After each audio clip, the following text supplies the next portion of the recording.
I heard the door lock and knew I shouldn't be there. I heard the door lock behind me, soft and final. And that's when I knew I shouldn't be there. Not because I was afraid, but because part of me had already decided I wouldn't leave if she asked. The apartment was quiet in a way that made every sound feel louder than it was supposed to be. The hum of the refrigerator, the tick of a wall clock I hadn't noticed before, the faint city noise leaking in through a half-open window.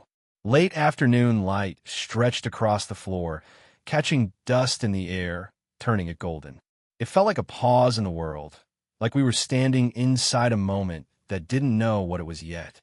She stood a few feet away from me, her back turned, pretending to look for something on the counter. Mid-40s, maybe a little more. The kind of woman who didn't need to try to be noticed. She wore a simple blouse, sleeves pushed up, hair loosely tied like she hadn't planned for company. Or maybe she had and didn't want to look that way. "You can sit," she said, not looking at me. I didn't. I stayed where I was, hands in my pockets, feeling suddenly too young for the room, for her, for whatever this was becoming. I was in my 20s, still pretending I understood what I was doing with my life. Being near her made that feel obvious in a way I wasn't used to. The last time we talked, it had been brief. Accidental. A shared smile that lasted half a second too long. A question neither of us answered. Today wasn't planned either. I told myself I was just returning something she'd left behind. A book. That's what I'd said out loud. That's what I kept repeating in my head, like it explained why my heart was beating this fast. She turned then, finally looking at me. Her expression wasn't dramatic, just careful, like she was measuring the distance between us and deciding whether it mattered. "You didn't have to come all this way," she said. I know. There was a pause. The kind that stretches, not because no one knows what to say, but because saying the right thing might change everything. She crossed her arms, then uncrossed them.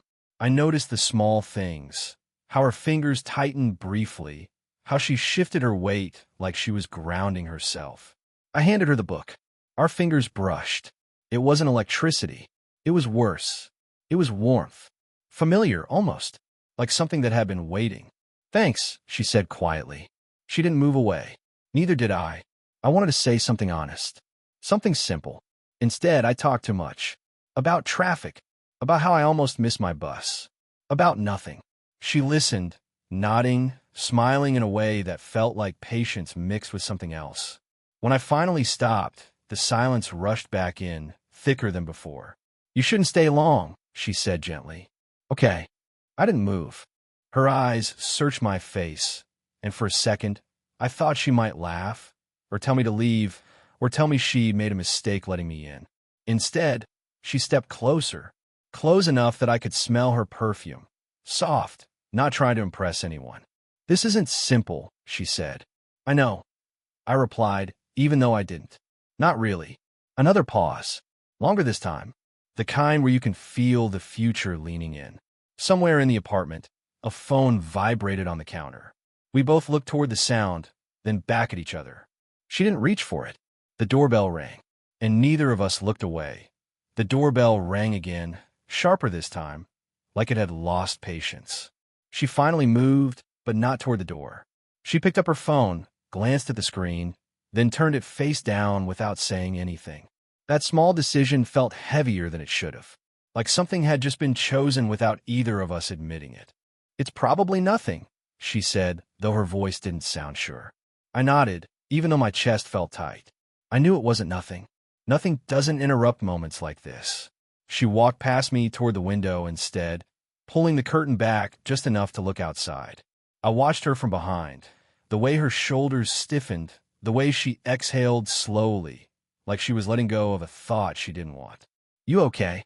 I asked. She hesitated, just a beat too long. "Yeah," she said. "Just life." That was when it hit me how much I didn't know about her. I knew surface things, where she liked to sit at the cafe, the way she always ordered tea and never finished it, the way she smiled when she thought no one was watching. But there was a whole history standing in front of me, and I'd only seen the outline. She turned back to me. "You ever feel like you're standing in the wrong chapter of your life?" The question caught me off guard.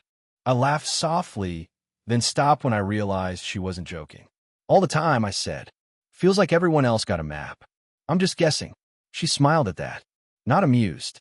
Relieved. I was married once, she said suddenly.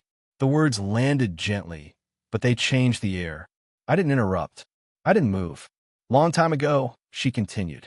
It ended quietly. No big explosion. Just two people realizing they'd already left each other. She looked down at her hands. Those endings are harder, I think. No villain to blame. I thought about my own past. Short relationships that burned fast and disappeared. Girls my age who wanted certainty I didn't have yet. I'd always assumed time would figure me out. You seem like someone who knows what he wants, she said. I almost told her that wasn't true. That standing in her apartment, feeling this pull, terrified me because I wanted something I didn't know how to explain. I know what I shouldn't want, I said instead. Her eyes lifted to mine. Careful. Searching. That's the dangerous part, she replied quietly. We didn't say the obvious things. We didn't say age. We didn't say what other people would think. We didn't say how easily this could turn into regret. But it was all there, hovering between us like a third presence. I keep telling myself this is just a moment, she said, that it'll pass. And I asked. She stepped closer, close enough that there was no space left to pretend. And it hasn't. Her hand reached out, almost absent-minded, brushing my wrist. To skin on skin. It wasn't dramatic. It was worse than that. It felt earned. Familiar. Like a memory we hadn't lived yet. She didn't pull away. Neither did I. Outside, the doorbell stopped ringing. Inside, everything felt dangerously still. Her hand lingered on my wrist a second too long. Then she pulled it back like she'd been burned. We shouldn't, she said quickly, stepping away. Too quickly. Like she was afraid if she stayed still, something irreversible would happen. I nodded. Too fast. Like agreeing might make it true. I know, I said. Neither of us moved toward the door. She turned her back to me, pressing her palms against the counter, shoulders tight. I could tell she was trying to steady herself. I hated that I was part of what made her need to. This is exactly how things start, she said, quietly, when no one's looking. I wanted to argue. I wanted to say this didn't feel reckless, that it felt honest. Instead, I stayed silent because sometimes silence is the loudest confession. Her phone buzzed again. This time she looked. Her face changed. Not dramatically, just enough. Like a curtain shifting. He's outside, she said. My stomach dropped. Who? She swallowed. My ex-husband. He still has a key, technically. He said he wanted to talk. The word ex should have helped. It didn't. All I could picture was someone older than me. Someone who knew her in ways I didn't. Someone who had history written into his hands. I can leave, I said immediately. She shook her head. No, if you leave now, it looks worse. That didn't make sense, but nothing did anymore. Footsteps sounded in the hallway outside. Heavy. Familiar. The key rattled softly in the lock. She looked at me then, really looked at me, and for the first time I saw fear in her eyes, not of him, but of what this moment meant. Just don't say anything, she whispered. The door opened. He stepped in like he belonged there. Tall, tired looking. His eyes flicked to me instantly, sharp with curiosity. Oh, he said. Didn't know you had company. I do, she replied evenly. This is a friend. I cut in too quickly. I was just leaving. Her head snapped toward me, something unreadable passing across her face. He nodded slowly. Of course you were. The air felt compressed, like the apartment had shrunk. I grabbed my jacket, hands shaking just enough that I hoped no one noticed. As I passed her, she didn't look at me. That hurt more than I expected. At the door, I hesitated. I don't know why. Maybe because part of me already knew walking away wouldn't fix anything. I'll call you, I said softly. She finally met my eyes. Just for a second. Just enough. Don't, she said. Then, quieter, I don't know. I left before she could finish. The hallway felt colder than before. I walked down the stairs too fast, heart pounding, replaying every second in my head. Her hand on my wrist. Her voice when she said it hadn't passed. Outside, my phone buzzed. A message from her. I'm sorry you had to see that. I stared at the screen, thumb hovering. Another message followed. Asterisk, I meant what I said. About it not passing. Asterisk, I looked back up at her building, lights glowing behind drawn curtains, and realized pulling away was already failing that I didn't sleep that night. Every time I closed my eyes, I saw her standing by the counter, her back tense, her voice low when she told me it hadn't passed. I replayed the way she'd said don't, and then, I don't know, like both were true at the same time. By morning, my phone felt heavier than it should have, like it was holding something fragile. She didn't text again. That silence did something to me. It stretched. It got loud. It made room for thoughts I didn't want. Her ex sitting where I'd stood, laughing with her, reminding her of a life I wasn't part of. I told myself I was being unfair. I told myself I had no right to feel anything at all. That didn't stop it. By late afternoon, I was standing outside her building again. No reason, no plan, just the familiar pull of the door and the memory of how it sounded when it locked behind me. I almost turned around. Almost. She answered on the second knock. Her eyes widened just a little when she saw me, like she'd been thinking about me too and hadn't expected to be caught. "You shouldn't be here," she said. "I know," I replied, "but neither should the way you've been stuck in my head." She stepped aside anyway. Inside, everything looked the same. Same light, same quiet, but it felt different, charged, like the air was waiting for something to break. "He came by again," she said before I could ask. "This morning." That did it. The jealousy surprised me with how sharp it was. "And?" I asked, hating the edge of my voice. "And nothing," she said quickly. "We talked. That's all." I nodded, but my jaw was tight. "You don't have to explain yourself to me." "I know," she said, "but I want to." That word landed harder than it should have. She sat on the couch, folding her hands together, then unfolding them. "I keep trying to be responsible," she said. "I keep telling myself this is just a distraction, that you're young and kind and standing too close to a life I already lived." I stayed standing. If I sat, I wasn't sure I'd get back up. "And?" I asked. She looked up at me. "And every time you walk away, it feels like I'm losing something I haven't even had yet." The room went quiet. No clock this time. No, just us and the truth sitting between us, finally said out loud. I took a step closer. "I don't want to be your regret." Her voice shook. "I'm more afraid you'll be mine." That stopped me. For a second, neither of us breathed. Then she stood, closing the distance she'd warned herself not to close. I could see it on her face, the war between fear and wanting, between history and this moment. "This changes things," she whispered. "I know," I said. Her hand came up, hovering near my chest, not touching yet. My heart was loud enough I was sure she could feel it anyway. She looked at my mouth, then back at my eyes.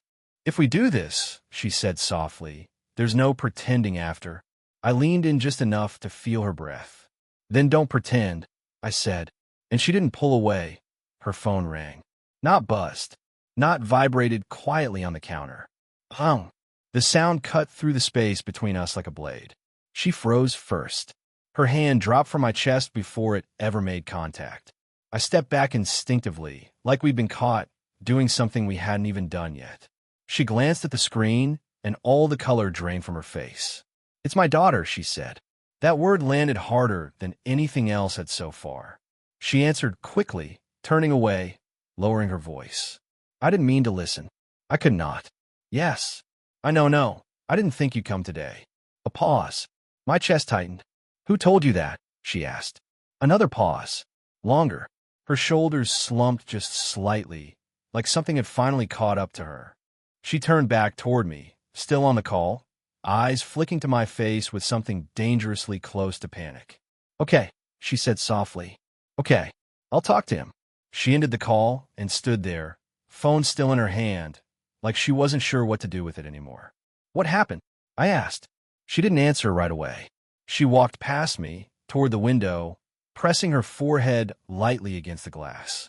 When she spoke, her voice was steady, but only because she was forcing it to be. "My ex told her," she said, "that you were here. He didn't say who you are, just that I had a young man over, that it looked serious." My stomach dropped. "She's 22, she continued. "She's not a child, but she's also not stupid." The room felt suddenly hostile, like every wall had ears. "I didn't ask him to do that," she added quickly, like she was afraid I'd think otherwise. "But he did. And now she's asking questions I don't have safe answers for. I ran a hand through my hair, trying to slow my breathing. I didn't mean to complicate your life. She turned in, eyes sharp. That's the problem. You didn't mean to. There was pain there. Not anger. Pain. I spent years rebuilding things, she said. Being careful. Being predictable. And now, she gestured between us. Now everything feels fragile again. The word fragile hit me harder than accusation ever could. So what? I asked quietly. You want me to disappear? She opened her mouth. Closed it. That hesitation was worse than any answer. I need time, she said finally. To think. To deal with this. Time. The thing that had always worked against us. I nodded, even though it felt like I was agreeing to something I didn't understand. Okay. I moved toward the door this time without being asked. My hand was on the handle when she spoke again. This doesn't mean it wasn't real, she said. I turned back. That's not what it feels like. She crossed the room and stopped a foot away from me, close enough that leaving suddenly felt impossible. I'm not choosing safety over you, she said softly. I'm trying not to hurt everyone at once. I looked at her, really looked at her, and realized something shifted. This wasn't about temptation anymore. This was about consequences. My phone buzzed in my pocket. A text from an unknown number. Asterisk, you don't belong in her life. Walk away before you ruin it. Asterisk, I didn't show her. I just looked back at her face, memorizing it, knowing whatever came next would change us, whether we touched or not, and I didn't reply to the message. I stood there in her doorway for a long moment after I left, phone still warm in my hand, realizing something ugly and honest about myself. Walking away would hurt less right now, but staying gone would hurt longer. I'd spent my whole life choosing the option that felt lighter in the moment. It had never taken me anywhere I wanted to stay. By the time I reached the bottom of the stairs, my mind was already made up. I came back the next evening without warning. No book this time. No excuse. Just the truth, heavy and unpolished, pressing against my ribs. When she opened the door, her face shifted through surprise, worry, and something like relief she didn't want to admit to. Did you get my message? She asked. I got a message, I said. Not from you. Her jaw tightened. She stepped aside anyway. The apartment felt different again, less suspended, more exposed. Like everything had been moved into the light. She's coming over, she said. My daughter. She wants to talk. I was going to ask you to leave. And now? I asked. She looked at me for a long time. Now I don't know what the right thing is. I nodded. Then let me choose something for once. Footsteps sounded in the hallway before she could respond.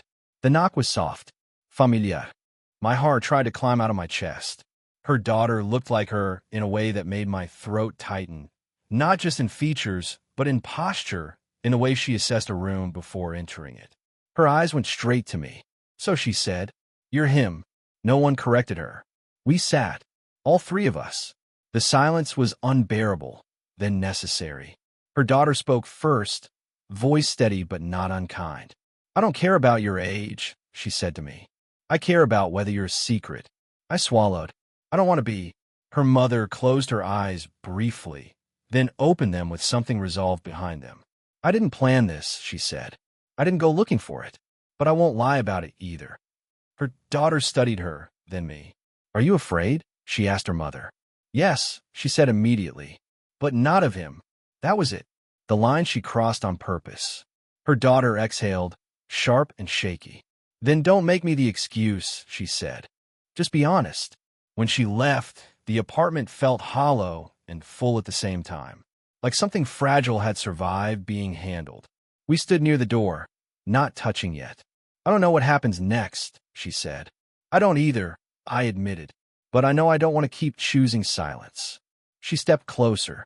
This time, when her hand came to my chest, it stayed. This will be hard, she whispered. I know, I said, but I'm not leaving. She leaned in, resting her forehead against mine. Not a kiss, not yet. Just a decision. For the first time, the fear didn't win, and neither of us pulled away. The first morning I woke up beside her didn't feel dramatic. No swelling music, no grand declaration. Just light slipping through the curtains, landing on her shoulder, and the quiet realization that neither of us had run. She was already awake, staring at the ceiling, like she'd been counting breaths. When she noticed me watching, she smiled. Not the careful one, not the guarded one. The tired, real one. The kind you don't put on unless you've stopped pretending. "You still here?" she asked. "For now," I said. "You?" She turned on her side, studying my face like she was memorizing it in case she needed it later. "For now," she echoed. That was how it started. Not with certainty, but with honesty. Things didn't magically get easy after that. Her ex didn't disappear. Conversations were awkward. Her daughter needed time. People looked at us longer than they should have. Sometimes I caught her pulling back out of habit, and sometimes I caught myself wondering if I was strong enough to stand in a life that already had so many chapters before me. But the difference was this: we talked. Late nights at the kitchen table. Cold coffee. Half-finished sentences. She told me about the years she'd shrunk herself to keep the peace.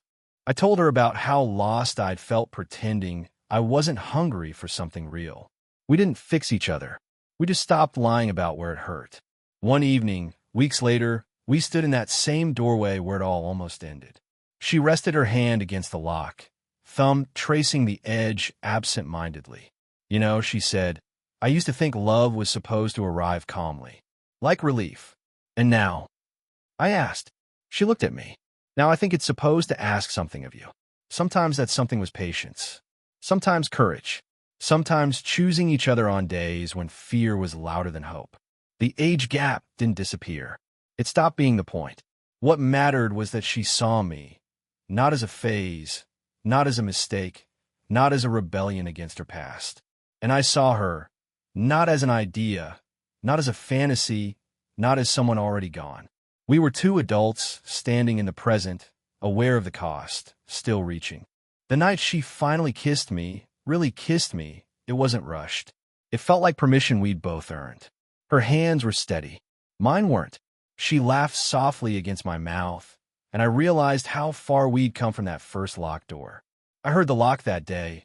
I told her later, and I thought it meant I shouldn't be there. She shook her head. Sometimes locks are just boundaries waiting to be opened. We don't know what the future looks like. We don't pretend it's guaranteed. But when I leave her apartment now, it's with the intention of coming back.